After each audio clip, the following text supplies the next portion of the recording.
여러분 안녕하십니까. 변화와 혁신의 리더십 제10차 강의를 시작하겠습니다. 코로나 사태 이후 우리 삶의 양식도 많이 변한 것 같습니다. 위생과 청결에 더 신경을 쓰면서 코로나 외에 감염병, 눈병, 독감 등이 많이 줄었다고 합니다. 마스크 착용이나 손 자주 씻기가 매우 중요한 것 같습니다.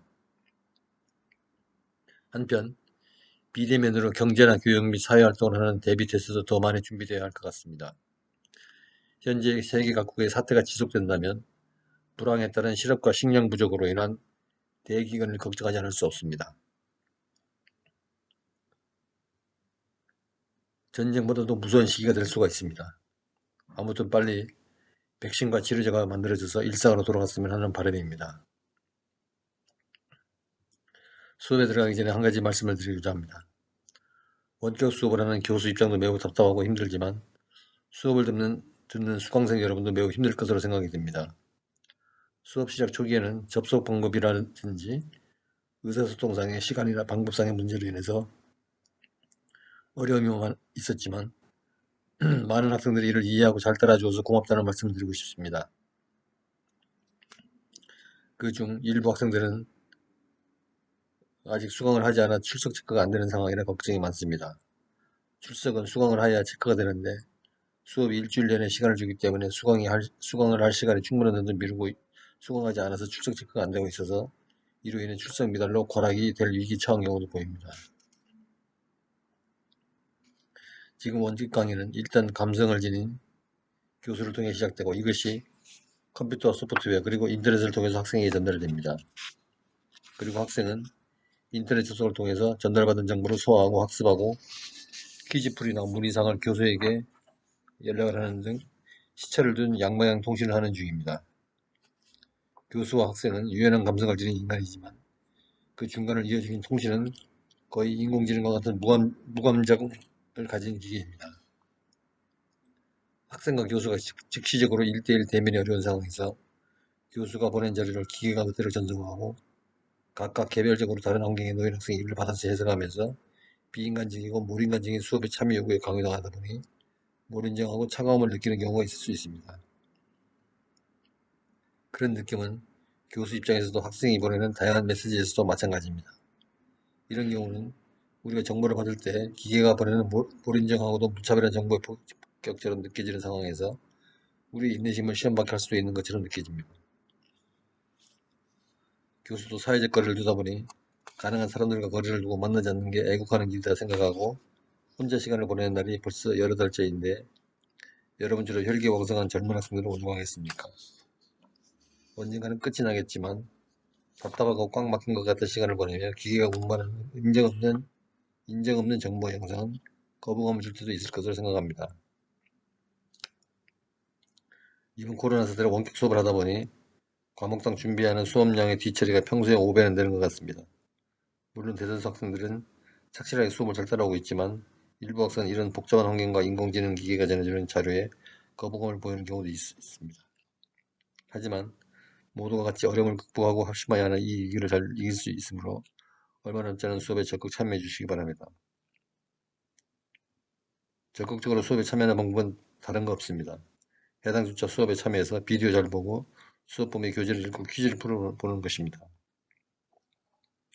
저는 여러분들이 모두 이 힘든 시기를 잘 이겨내고 정해진 학사 일정을 잘 맞춰서 진급과 졸업에 지장이 없이 졸업 후 모두 좋은 직업을 찾아서 훌륭한 리더로 성장하기를 바랍니다. 오늘 강의는 변혁적 리더십이 전제라는 주제를 가지고 논의해 볼까 합니다. 우리가 듣는 이번 학기 강의 제목은 변화 혁신의 리더십이죠.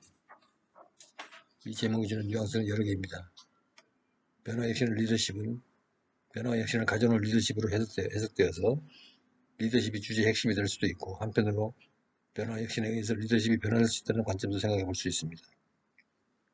어찌됐든 리더십이란 개인이나 조직에 영향을 끼친다는 말이고 영향을 끼친다는 것은 변화를 일으키는 말이니 제목 자체가 주는 뉘앙스도 증언부언하는 것 같아요.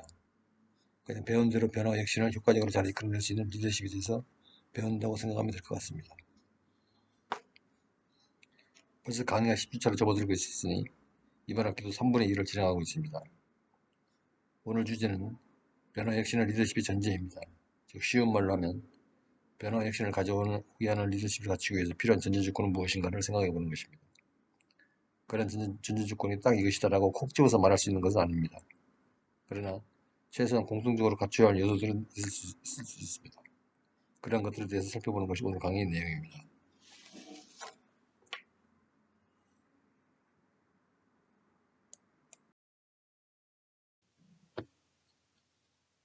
오늘 다룰 목차를 보면 먼저 빙산과 얼음 조각이라는 에피소드 한 개를 언급하고 주요 주제로 들어가겠습니다. 변혁적 리더십의 정의를 살펴보고 변혁적 리더십의 전제로 메타인지, 예, 탈무드적 인간, 혁신 DNA, 눈치와 같은 내용을 살펴보도록 하겠습니다.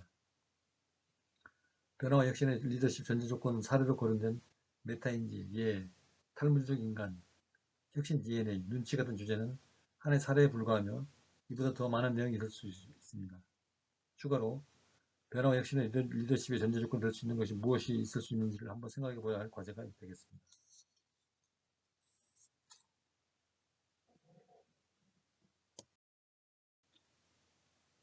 먼저 빙산과 얼음 조각이라는 에피소드를 살펴보겠습니다. 북극의 거대한 섬 그린랜드는 온통 얼음으로 뒤덮여서 자연의 신비로운 숨소리를 찬바람에 실려 보냅니다. 이러한 장관을 구경하기 위해서 사람들은 배로 그린랜드의 근처 바다까지 찾아갑니다. 그린랜드 바다에는 거대한 얼음덩이들이 바다에 둥둥 떠다니는데 이 빙산은 물이 나타난 것의 7, 8배 더 큰 부분이 물속에 잠겨 있습니다. 큰 얼음산들은 바다의 조류를 따라서 따뜻한 곳으로 흘러가 도가 없어질 때까지 물에 떠다니는 것입니다. 여행하는 사람들은 바로 이 얼음산들을 보기 위해 몰려드는 것입니다. 한 척의 배가 관광객들을 태우고 그린랜드 바다로 들어왔습니다. 모두들 엄청난 얼음등에 감탄을 하였습니다. 그때 관광객으로 보이는 한 소년이 아버지께 물었습니다. 아버지, 이 큰 얼음산은 모두 이쪽으로 가는데 왜 작은 얼음 조각들은 다른 쪽으로 흘러가죠? 실제로 바다의 수면에 떠서 흘러가는 작은 얼음 조각들은 빙산과는 반대 방향으로 흘러가고 있었습니다. 소년의 무릎에 아버지는 소년의 머리를 쓰다듬으며 말했습니다. 잘 들으라. 큰 빙산은 바다 밑에도 더 큰 몸체를 지닌 채 떠다니는 것이어서 바다 깊숙한 곳의 조류에 따라 흐른단다. 그러나 작은 부스러기 얼음덩이들은 물 표면의 바람과 물결에 의해서만 움직인단다. 그래서 서로 다른 방향으로 흘러가는 것이란다.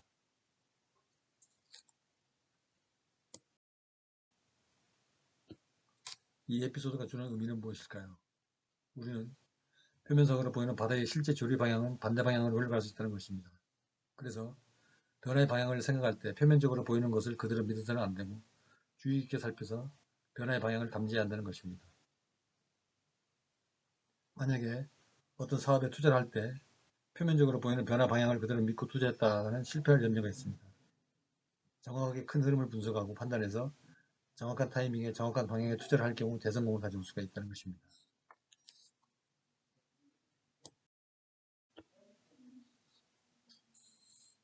오늘 강의 내용은 교과서를 보면 147쪽부터 173쪽에 해당되겠습니다. 자, 이번에는 변혁적 리더십에 대해서 알아보겠습니다. 변혁적 리더십은 변화와 혁신에 영향을 줄 수 있는 리더십으로 메타인지적 리더십으로 말할 수 있습니다. 메타인지는 리더가 자신을 모니터하며 통제하는 활동이므로 리더가 리더십을 발휘함에 있어서 자신을 계속 모니터하며 통제하는 활동으로 볼 수 있습니다. 그러므로 그런 활동은 리더가 되는 리더십이라고 말할 수 있습니다. 즉, 리더인 자신을 통찰하는 나만의 고유한 리더십이라고 말할 수 있습니다. 최근에 등장한 베테랑 축구 감독인 박항서의 리더십이 그것입니다. 그러므로 결국 변혁적 리더십은 독특하고 유니크한 리더십으로 창의적이자 유일무이한 자신만의 리더십입니다. 변혁적 리더십은 그럼 어떤 사람인가요? 아니, 변혁적 리더는 그럼 어떤 사람인가요? 바로 프랑스어로 브리컬러라는 사람입니다. 브리컬러는 문제가 생기면 필요한 방법을 찾아 스스로 해결하는 사람을 말하는데 영어로 표현하면 Jack of all trades or kind of professional do-it-yourself person이라고 합니다.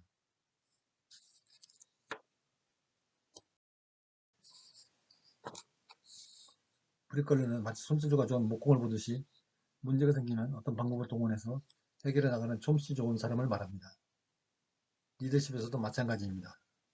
리더십에서 어떤 장애가 나타나면 슬기롭고 지혜롭게 헤쳐나가는 사람을 말합니다. 브릭컬러가 되는 것은 많은 지식과 경험이 수반됩니다. 그리고 꼭 필요한 사람의 자질이 필요하죠. 이런 자질들을 타고날 필요는 없습니다. 배워서 실천하면 됩니다. 우리가 배우는 그런 자질들이 바로 변혁적 리더십의 전제 조건이라고 하는 것입니다. 일반적으로 변화와 혁신을 리더십이라고 부르는 것은 점진적인 변화를 추구하는 전략으로 교육이나 훈련을 통해서 능력 개발을 통하고 이러한 자질을 구축해 나가는 것입니다.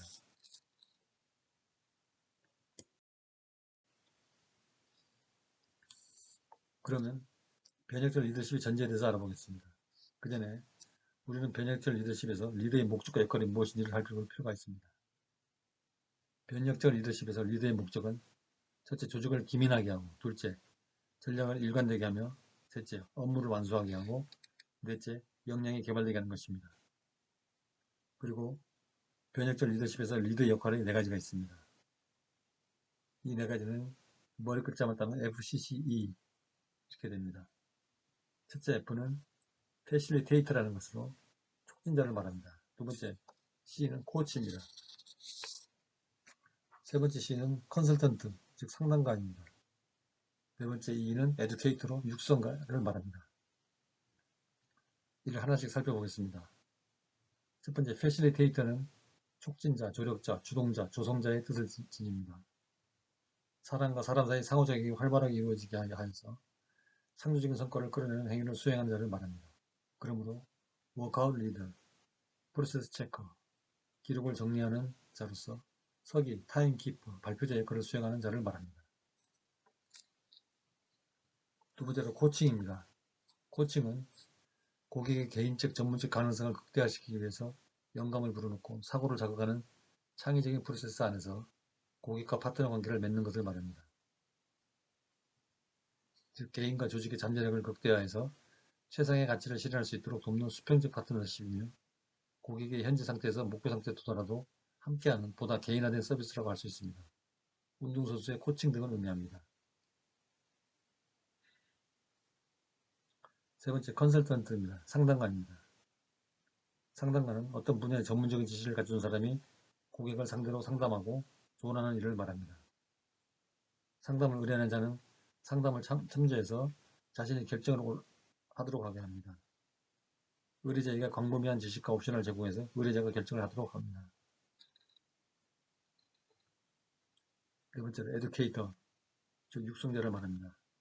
육성자는 실력이나 능력을 길러서 발전시키는 사람, 즉 주어진 과정을 학습이나 가르쳐서 해당 과정에 요구하는 능력을 갖추게 하는 사람, 즉 교사나 교수가 이에 해당됩니다. 자, 이걸 보면 리더가 수행하는 역할은 쉽지가 않은 것 같죠. 반드시 그런 역할을 수행해야만 하는 것은 아니라고 생각합니다. 다만 그런 역할을 수행할 줄 아는 준비된 사람이어야 한다는 말이죠.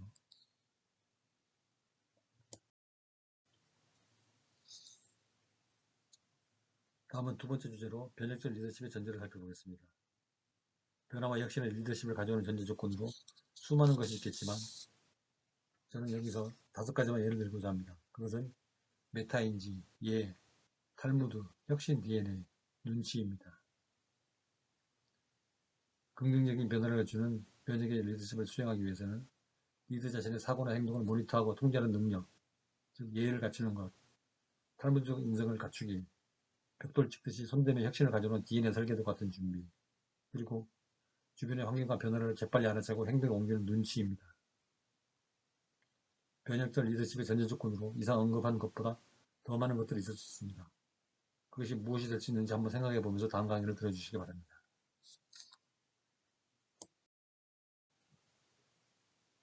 그러면 첫 번째 주제로 변혁적 리더십의 전제인 메타인지를 살펴보겠습니다. 메타인지는 생각의 생각입니다. 메타인지의 핵심 내용은 자기 생각의 모니터와 통제라고 배웠습니다. 메타인지적 리더십은 리더십의 수행에서 계속 과정을 관찰하고 조정해 나가는 것을 말합니다. 그러면 어떻게 그 과정을 모니터하고 통제할 수 있을 것인가?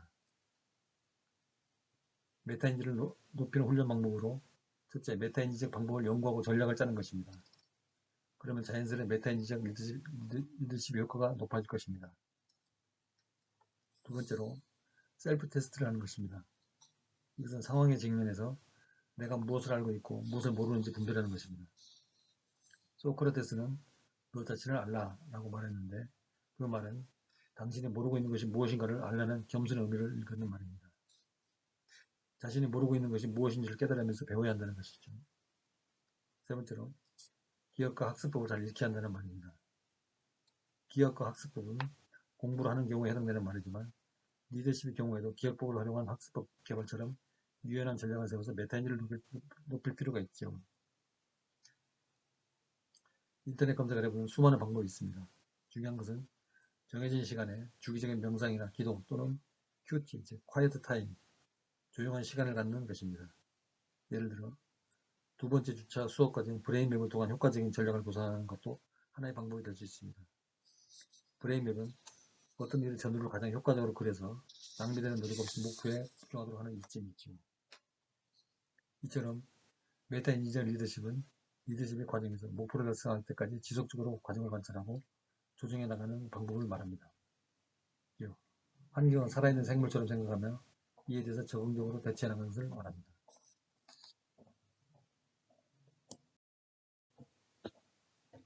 두 번째로 편협적 리더십의 전제는 예의입니다. 예란 유교에서 인간의 도덕성의 근간은 사회적 질서의 규범과 행동의 표준적 절차 및 유교적 제사 의례의 구성과 절차를 가리키는 용어입니다. 유교에서 말하는 사람이 지켜야 할 5가지 기본적인 덕목은 인의, 예지, 신이라고 하며 이를 우상이라고 합니다. 이 중에 하나가 예의입니다.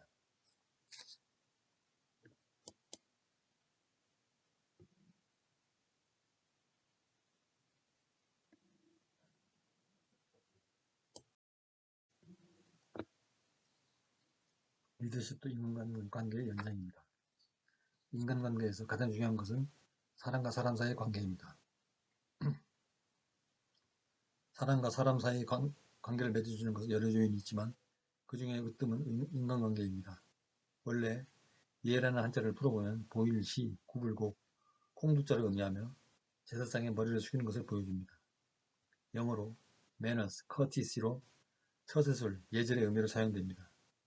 인간관계는 세계인의 공통 언어입니다. 선후배 간의 질서, 언어 사용, 관습적인 규칙의 위반은 사회인에게 큰 분노를 가져오기도 합니다. 그런 것들은 인간관계의 기본인 예절에 바탕을 두고 있기 때문입니다. 기본적인 예의를 시종일관 잘 지키는 것은 인간관계의 흐름을 잘 유지하는 윤활유와 같습니다.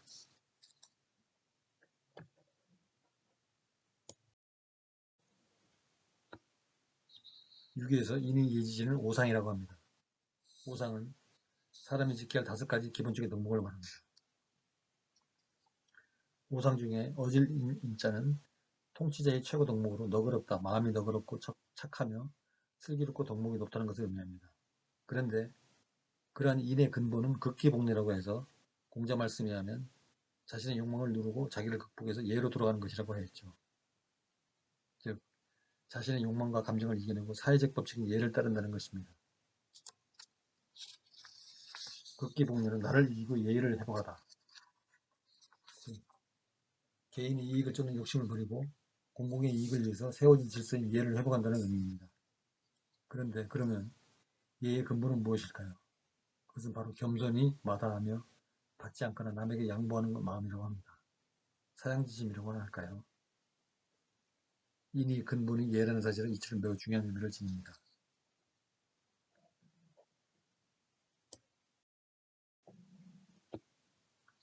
예가 현실에서 활용되는 예를 볼까요? 이런 천금이라는 말이 있습니다. 무슨 뜻일까요? 네, 한마디 말이 천금 역할을 한다는 뜻이죠. 즉, 말 한마디로 천냥빚을 갚는다는 말입니다. 어느 여자가 길을 걷는데 어느 노인이 다가와서 말했습니다.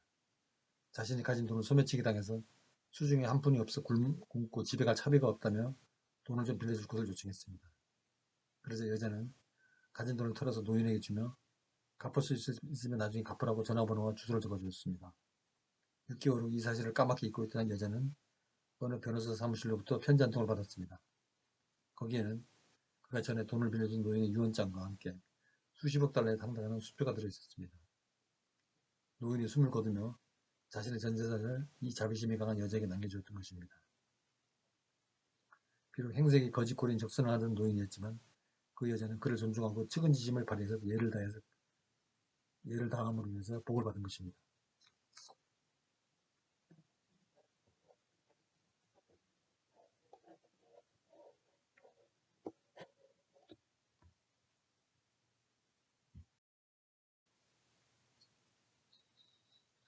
얘가 현실에서 활용되는 다른 사례를 볼까요?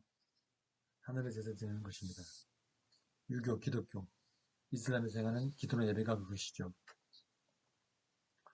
조상과 어른을 공경하는 것으로 세배, 인사, 문안, 선물, 제사, 추도, 묵념이 그것입니다.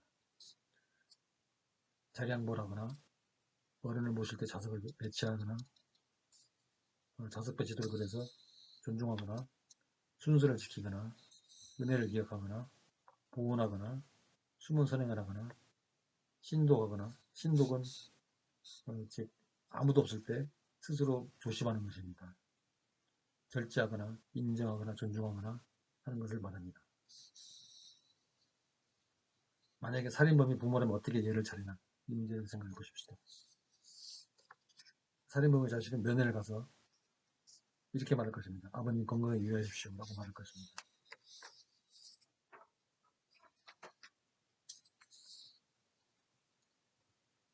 비록 아버지가 살인범이라도 당신이 살인범이니 나의 아버지가 아니다 라고 말하는 자식은 없을 것입니다. 예는 인간관계에서 가장 정점의 윤리적 핵심입니다. 예의만 잘 지켜도 인간관계에서 50%는 먹고 들어간다고 할 수 있습니다.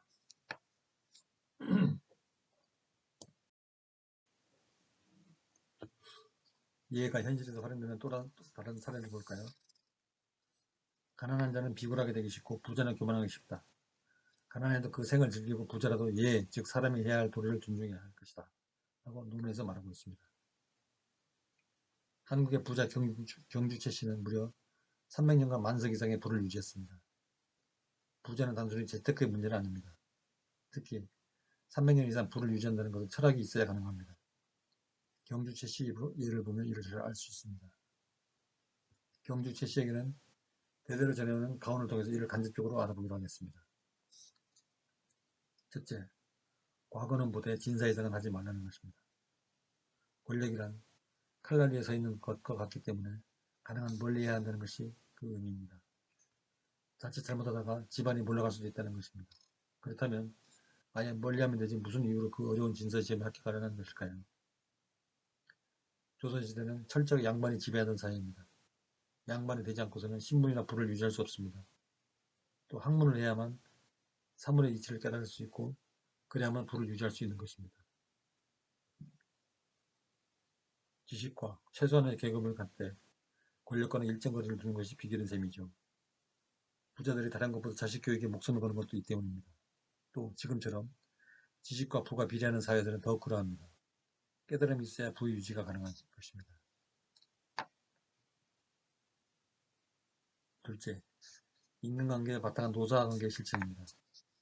최씨 가문 사람들은 지금까지 최질집 장군을 그림자처럼 따라다니며 온갖 시중을 들다 마지막에 장군과 함께 죽은 충실한 노비 옥동과 기별에 대해 제사를 전해주고 있습니다. 최근에는 이졸이 다음천에 이졸을 위한 불멍비까지 세워주었다고 합니다. 선대받던 노인에게 이런 대접을 하는 것은 다른 가문에서는 찾아보기 힘든 일입니다. 부하를 가족처럼 생각하는 최씨 가문의 이런 행동이야말로 따뜻한 선비적인 일이고 부를 이렇게 유지하게 한 원동력이 아닐까요? 셋째, 솔선수범과 승승의 정신입니다. 함께 일하고 일한 만큼 가져간다는 것이 최부잣집의 철학입니다. 임진왜란 이후 국가는 황폐해진 국토의 개간자금을 국민들에게 권했습니다. 하지만 노력한 것에 비해 가져가는 것이 적어 사람들은 별다른 관심을 보이지 않았습니다. 그런데 경주 시신은 병작 반수제를 과감하게 도입합니다. 병작 반수제란 농사를 짓는 사람에게 수확물의 절반을 지대로 주는 것을 말합니다. 착지 수준인 기존 지주들에 비해서 엄청난 대가였던 것입니다. 그 결과 수많은 유랑인과 수장인들이 기꺼이 최씨 가문 사람들과 일하기를 원했고 그들의 부는 계속 증가할 수 있었습니다.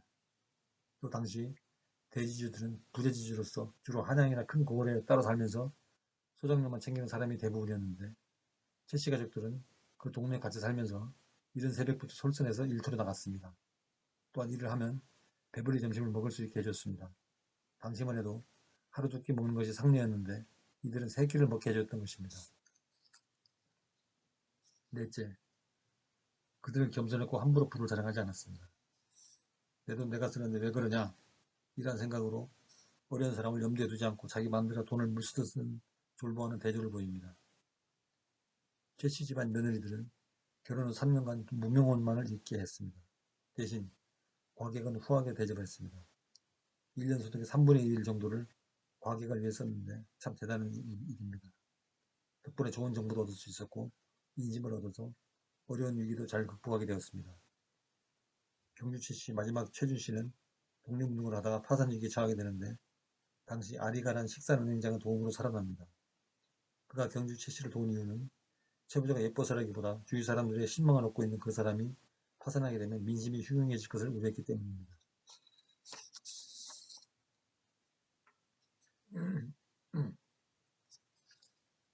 다섯째, 이들은 노블리스 오블리제를 실천했습니다. 1671년 나라에 큰 흉년이 들었습니다. 경주 최씨는 국간을 과감히 헐면서 이렇게 얘기했습니다. 모든 사람이 굶어 죽을 판인데 나 혼자 재물을 갖고 있어 무엇하겠는가. 국간을 열어 모든 굶는 이에게 죽을 끓여 먹이도록 하라. 그리고 헐벗은 이에게는 옷을 지어 입히도록 하라. 이렇게 말하고 집 앞마당에 큰 솥을 걸고 굶주린 사람들을 위해서 연일 죽을 끓이도록 했습니다. 지금도 그 자리가 활인당이라는 이름으로 남아 있습니다. 또 흉년에는 소정로도 대폭 탕감했습니다. 사방 백리 안에 굶어 죽는 사람이 없게 하라. 흉년기에는 땅을 사지 말라. 재산은 만석 이상 지내지 말라. 이것은 경주 최씨의 또 다른 유언입니다. 가진 자는 그 부를 주위 사람들과 나눌 의무가 있다는 오블리즈를 그 옛날에 이미 실천한 셈입니다. 일제강점하에 경주 최씨는 독립군을 지원하고 그것 때문에 가세가 기울기 시작했습니다. 마지막으로 나라의 교육을 위해 지금 영남대학의 전 재산을 기부하면서 화려했던 300년 부를 멋지게 마무리합니다. 이런 사례를 보면 우리가 말로 하는 예는 그냥 예절이 아니라 사람이 살아가는 도리를 포괄적으로 의미하고 있음을 알 수 있습니다.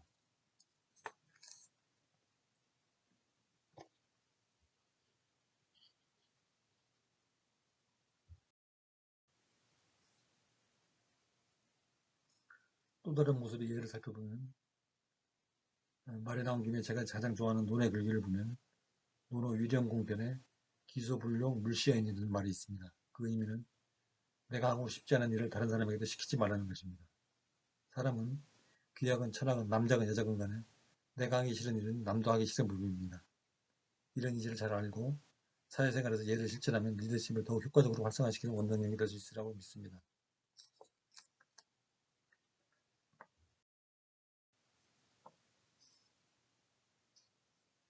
두 번째, 변혁적 리더십의 전제 조건은 탈무드적 인간입니다. 그것은 사물의 양면성, 유연한 삶의 중시, 기회를 포착하는 직감입니다. 유대인은 암기 위주의 교육보다는 기회를 포착하는 직감을 더 중히 여깁니다. 첫째, 그들의 현재는 과거의 이면이며 미래는 또한 현재의 이면을 가졌다고 생각합니다. 그래서 모든 사물은 동전처럼 항상 양면성을 가지고 있으므로 일면적인 것만을 보지 말고 양면성을 보라고 가르칩니다. 선이 있으면 악이 있고 뜨거운 게 있으면 차가운 게 있으며 여자가 있으면 남자도 있습니다. 성공이 있으면 실패도 있는데 우리는 성공만 추구하지 실패는 생각해서 지우고 살려고 합니다. 양면성을 보고 균형을 잡는 삶을 살아가도록 가르칩니다. 둘째, 유연한 삶을 중시합니다. 즉, 권위나 규칙에 얽매이지 않고 비판적인 사고를 통해서 모든 인식과 지각을 획일적이 아닌 유연하고 부드럽게 그리고 탄력적으로 하도록 가르칩니다. 셋째, 유대인은 기회를 포착하는 직감을 잘 기르도록 유대인은 가르쳐집니다. 수천 년의 조상의 지혜가 축적된 탈무드를 통해서 배우도록 합니다. 유대인은 탈무드적 인간이 되도록 자녀들을 가르칩니다. 탈무드적 인간은 다음과 같은 활동을 통해서 삶을 살아가도록 하는 인간형을 말합니다.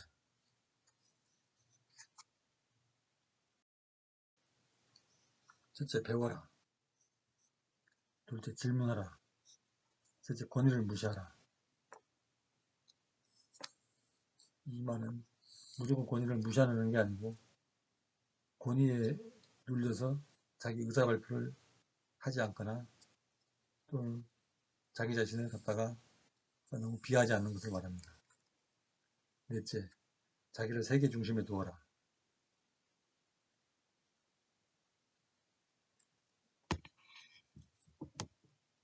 다섯째, 폭넓은 지식을 가져라. 여섯째, 실패를 두려워하지 말라. 일곱째, 현실적이어야 한다. 여덟째, 낙관적으로 살아라. 아홉 번째, 풍부한 유머를 가져라. 10번째, 대립을 두려워하지 말라. 11번째, 창조적인 휴식을 가져라. 12번째, 가정을 소중히 하라.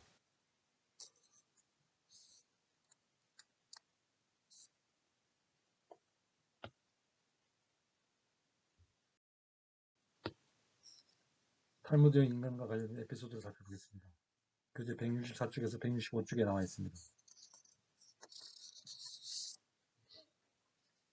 어느 왕국의 왕에게 딸이 하나 있었습니다. 그러나 딸은 중병에 걸려 죽게 되었습니다. 임금은 누구든지 딸의 병을 고쳐주면 그를 사위로 삼겠다고 포고령을 내렸습니다. 왕궁으로부터 먼 시골에 삼형제가 살고 있었습니다. 그 삼형제는 각각 신통한 재주를 부리는 물건 하나씩 가지고 있었죠. 첫째는 요술 만원경을 가지고 세상의 어느 곳이든 볼 수 있었습니다. 둘째는 요술 담요를 가지고 있었고 어디든지 담요를 타고 날아갈 수 있었습니다. 셋째는 요술 사과가 있었는데 이것을 먹으면 어떤 병이든지 고칠 수 있게 있었습니다. 어느 날 첫째가 만원경으로 세상을 둘러보다가 왕의 포고문을 보게 되었고 이는 형제들에게 말해서 같이 공주를 구하러 가자고 했습니다. 그래서 그들은 둘째 요술 담요를 타고 왕국으로 날아갔습니다. 왕궁에 도착해서 첫째는 자기가 가진 사과를 공주에게 먹도록 해서 병을 고치게 하였습니다. 사과를 먹은 공주는 병이 나았습니다. 그래서 삼형제는 서로 자기가 공주병을 고치는 공을 세웠으므로 사이가 되겠다고 주장했습니다. 왕은 세 사람 중 사이가 될 사람을 골라야 했습니다. 누가 사이가 될 수 있을까요? 정답은 왕은 사과를 준 셋째를 사이로 골랐습니다. 그 이유는 다음과 같습니다. 첫째와 둘째는 공주병을 고치는 도움을 주었지만 그들은 아직도 만원경과 담요를 그대로 가지고 있었습니다. 하지만 셋째는 사과를 공주에게 먹였으므로 아무것도 남는 게 없습니다. 그러므로 그가 왕의 사이가 되어야 한다고 합니다. 이 에피소드가 주는 교훈은 유대인은 남에게 도움을 줄 때 자기 것을 완전히 다 준 사람을 더 귀하게 여깁니다. 남에게 도움을 줄 때 이것을 보면 완전한 도움을 주라는 의미를 내포하고 있기도 합니다.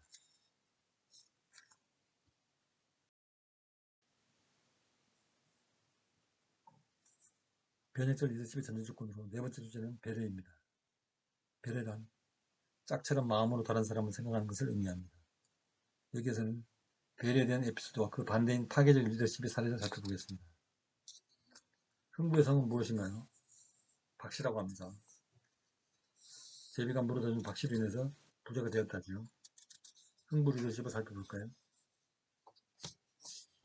흥부는 농사를 짓고 벼를 수확해서 논에서 널어 말리다가 다 마르면 묶어서 한동안 세워놓습니다. 어느 날 저녁 어둠이 몰려올 때 흥부는 몰래 눈으로 나가서 자신의 벼들은 몰래 놀부 형님의 눈으로 갖다 놓았습니다.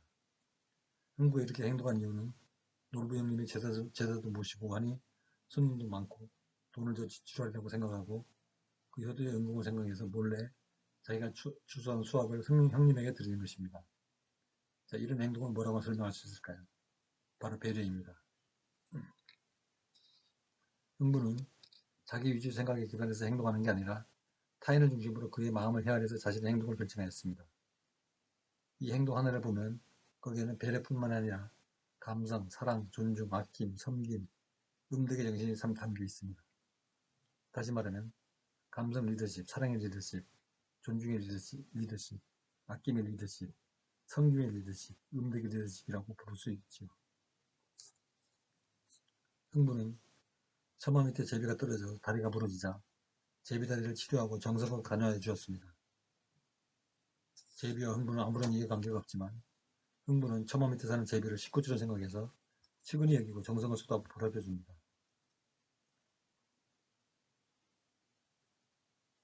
살아있는 생명을 존중하고 어려운 처지의 동물도 측은히 생각하는 그의 따뜻하고 자애로운 마음씨가 너무 곱습니다. 다음에 제비는 박실 하나 물어다 흥부의 토담에 심었고 박이 주렁주렁 자라 복을 가져다 주었습니다. 물론 박을 따서 자르니 그 속에는 보물이 들어있진 않았죠.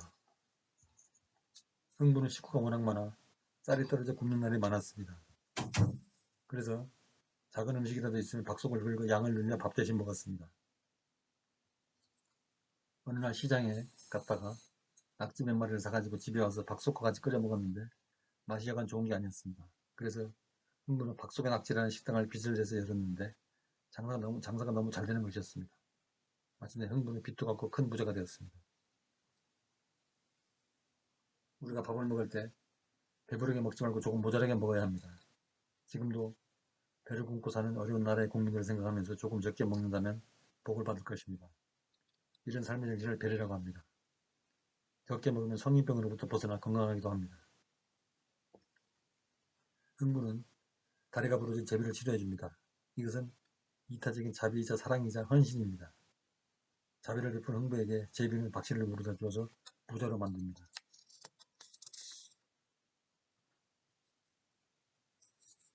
그럼 다음은 놀부 리더십을 살펴보겠습니다. 놀부는 흥부의 형인데 전납도 동생보다 많이 가지고 있고 고려등 같은 기아집도 있고 식구도 적어서 풍족하게 부자로 살고 있습니다. 놀부는 마음이 완악해서 가난한 동생을 도와주기는커녕 동생이 쌀이나 돈을 빌리러 오면 종아리를 때려 혼을 내서 돌려보내곤 했습니다. 논에서 가을에 추수를 하면 이랑 사이로 한 톨의 나락이나 콩도 다 주워가서 철새들이 놀부 논밭에서는 먹을 게 없어서 굶는 일이 다반사였습니다. 놀부는 도전 공장을 하나 가지고 있었는데 큰 공장을 가진 놀부는 가난한 서민들이 먹고 살기 위해서 하는 떡집이나 기름집도 운영해서 놀부가 사는 고을에 돈을 싹쓸이 가는 바람에 그 동네 원성이 자자했습니다.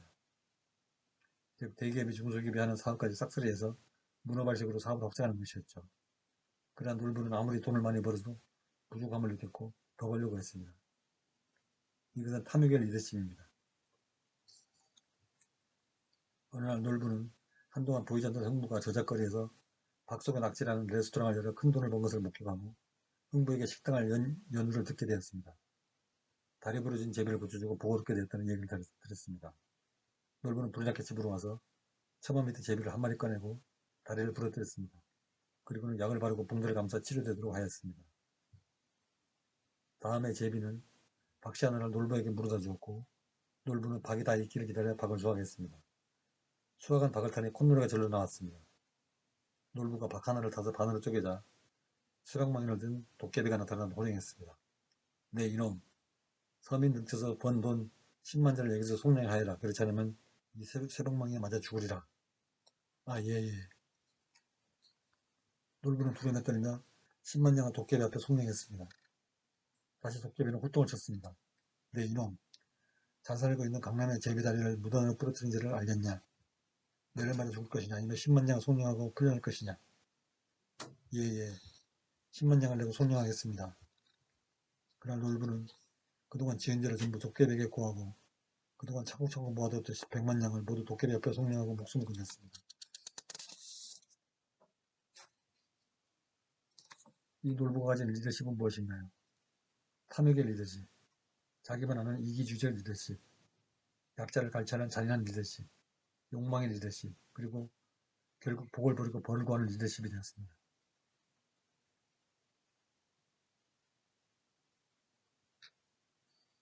많이 먹으면 성인병에 걸려 일찍 죽습니다. 우리나라 기업을 봅시다. 한국의 5% 상위 계층이 부의 90%를 차지하고 있습니다. 대기업은 무차별 기업을 확장해서 돈을 벌어갑니다. 그것을 모아 국내에 투자하지 않고 해외로 몽땅 투자합니다. 왜냐하면 한국의 노동자는 임금이 너무 세고 비쌉니다. 베트남에서 월급 20만 원이면 되는데 한국에서는 300만 원이 넘습니다. 자본가도 노조도 서로 배려를 하지 않습니다. 오늘날 억대 연봉이 넘는 노조는 기축화되어 있습니다. 너무 많이 챙기려고 하면 다 망합니다. 특히 너무 배부르게 먹으면 동맥경화, 당뇨, 고혈압으로 일찍 갑니다.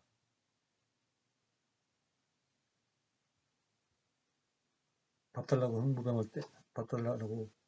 요청한 흥부뺨을 때리고 성한 제비 다리 부러뜨리고 서민경제를 위험한 재벌 같은 농부는 천벌을 받아 전 재산을 잃습니다. 여러분 어떤 리더십을 가진 자가 되고 싶은가요? 당신은 어떤 리더십을 구현하고 싶은가요?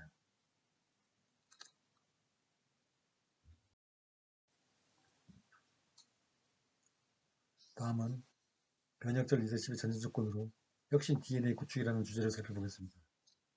혁신 DNA 구축이란 혁신을 유발하는 원판의 조건을 말합니다. 그것은 첫째, 복귀와 구상 그리고 실험이 가능한 시간과 공간의 확보입니다. 우리가 바둑을 둘 때 보면 해설가들이 선수들의 바둑 내용을 처음부터 재현해 나가는데 이것을 복귀라고 합니다. 리더가 수행한 행동을 복귀하면서 실험적인 활동을 하면서 그것이 가능한 시간과 공간을 확보해야 합니다. 직원들에게 혁신을 받아들이라고 요구하면서 그 혁신이 어떤 것인지 연구하고 학습할 시간과 공간을 주지 않으면 혁신은 불가능하겠죠.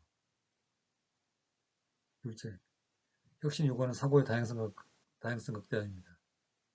혁신을 요구하면서 모든 규칙과 일상을 과거와 같이 내버려둔다면 혁신은 매우 어려울 것입니다. 셋째, 획기적 아이디어의 양육장이 되도록 연결망과 의사소통을 촉진해야 합니다. 혁신을 도입하면서 창의적인 아이디어를 무시하거나 창의성이 소통되고 확산되는 연결망을 무시한다면 혁신은 되지 않습니다.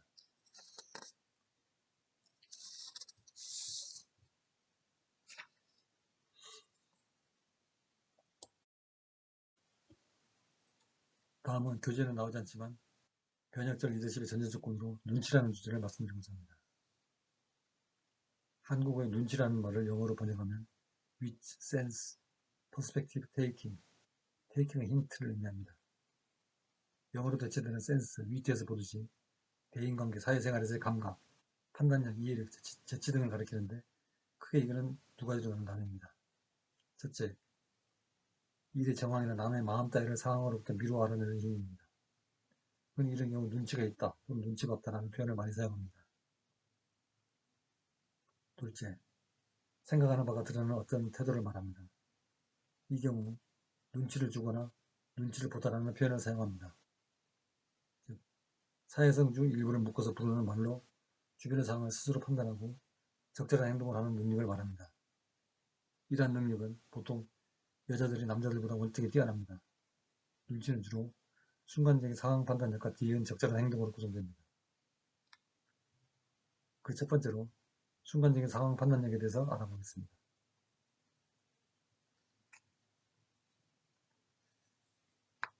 눈치는 주로 타인의 표정, 말투, 행동을 파악하는 것인데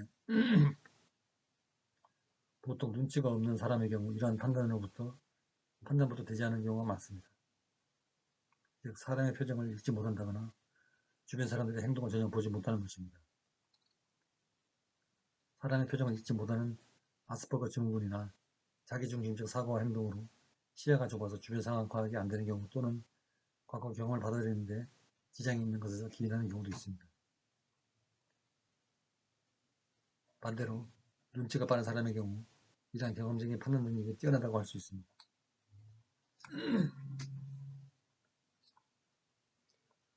판단의 단계로 수집한 정보를 토대로 타인의 감정이나 하는 말의 속뜻을 읽거나 주변 분위기 등에 대한 판단을 하는 능력입니다. 이러한 판단 능력은 경험에 따라서 달라집니다. 흔히 사회 초년생이나 군대에 입대한 신병이 처음에는 눈치가 없다가 경력이 쌓이면 눈치가 생기는 경우 초기에 수집된 경험이 부족해서 판단에 애를 먹다가 경력이 쌓이면서 정보가 수집되어 더 개선된 판단을 내리게 되는 것입니다.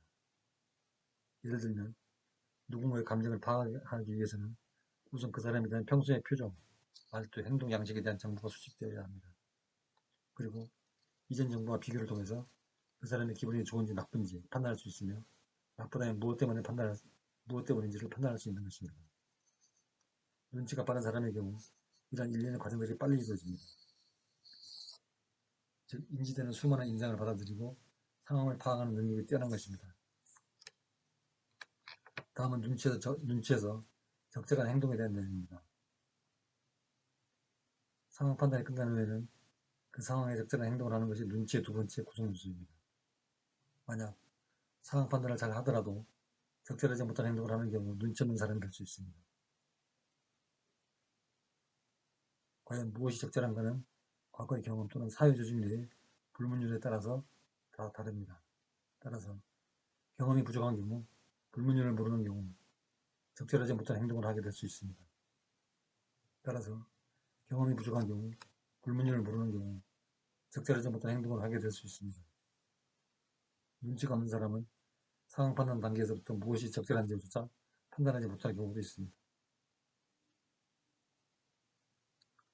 반대로 눈치가 빠른 경우 불문율을 모르더라도 그때까지 상황 판단을 바탕으로 적절한 행동을 할 수도 있습니다. 재빠른 상황 판단부터 적절한 행동까지 잘 이루어지는 경우 주변 인로부터 아부를 잘한다, 배려심이 깊다는 평을 들을 수 있습니다. 하지만 눈치가 있는 모든 사람이 다 적절한 행동을 하는 것은 아닙니다. 즉 재빠른 상황 판단과 무엇이 적절한 행동인지를 알면서도 일부러 그 행동을 하지 않는 경우도 있습니다. 본인의 가치관과 맞지 않거나 단순한 귀찮음이 그 이유입니다. 마지막으로 눈치 없는 사람에 대해서 살펴보겠습니다.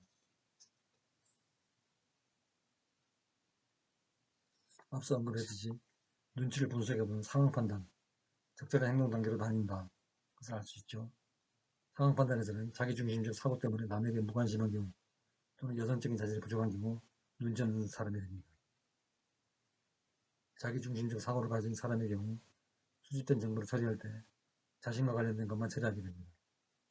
때문에 타인의 표정이나 행동 같은 정보는 아예 뇌에서 처리되지 않아서 상황 판단 근거 자체가 없게 됩니다. 이런 사람의 경우 바로 옆 사람이 뭘 하고 있는지도 모르며 어떤 언행을 할 때 타인이 보내는 비언어적인 정보는 아예 배제되어 있습니다. 즉 자신이 어떤 언행을 해야겠다고 마음먹었을 때는 오직 자신이 할 언행에 대해서만 생각할 뿐이며 타인이 처한 상황에 대한 생각은 아예 없는 것입니다. 적절한 행동 단계에서는 가치관이 보통 사람들과 다를수록 눈치 없는 사람이 됩니다. 즉 정보 처리까지는 정확히 이해를 접하려 해도 그것이 행동으로 연결되는 것은 자신의 가치관에 따라 결정되는데 그 가치관이 보통 사람들과 다른 것입니다. 보통 사람들을 대상으로 수많은 가치관에 대한 정규 분석을 했을 때 양극단에 가까운 사람이 있으면 이들은 정상의 범위에서 벗어나 있습니다. 흔히 좋은 말로 4차원 내지 3.5차원이라는 말을 듣는 사람들은 바로 이들입니다. 이처럼 보통의 사람들과 다른 가치관을 가진 사람의 경우 자신은 올바르게 행동한다고 생각하는 것이 타인을 당황스럽게 하거나 심하면 타인을 배려하지 않는 무례하고 어이없는 행동이 될 수도 있습니다. 인간은 사회적 동물로 타인과 관계를 맺고 살아가는데 타인과 다르다는 것은 사회성에 문제가 있다고 볼 수 있습니다. 이러한 행동들이 심해지면 왕따가 되는 경우도 있죠. 그러나 눈치가 없는 사람은 자신이 왕따인 것조차 모르는 경우도 있습니다.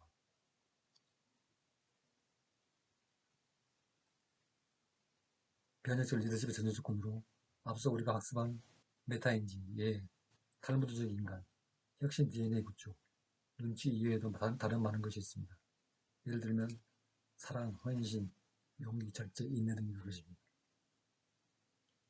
앞에서 살펴본 5가지 이외에 학생 여러분이 생각하는 리더십의 전제 조건으로 어떤 것이 있는지 한번 생각해보고 한 가지만 선택해서 과제로 반장 이내의 설명을 붙여서 제출해 주시기 바랍니다.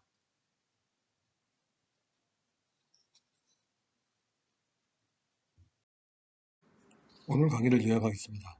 오늘 강의 주제는 변혁적 리더십의 전제라는 주제를 가지고 그것을 학습하였습니다. 먼저 변혁적 리더십의 의미를 살펴봤습니다. 그리고 변혁적 리더십의 전제 조건을 메타인지, 예, 탈무드, 혁신 DNA, 눈치 등 5가지를 통해서 살펴보았습니다. 그 외에도 필요한 전제 조건은 더 있을 수 있습니다. 오늘 강의 내용에서 살펴본 5가지 리더십의 전제 조건 이외에도 중요하다고 생각되는 것을 몇 개 더 개인적으로 한번 생각해 보시기 바랍니다. 그리고 구글 클래스룸에 들어가면 퀴즈가 5문제 있습니다. 선착순 정답을 풀어서 제출하면 3명을 선정해서 기말고사를 면제해 드리겠습니다. 수고 많으셨습니다. 다음 주에 뵙겠습니다. 안녕히 계십시오.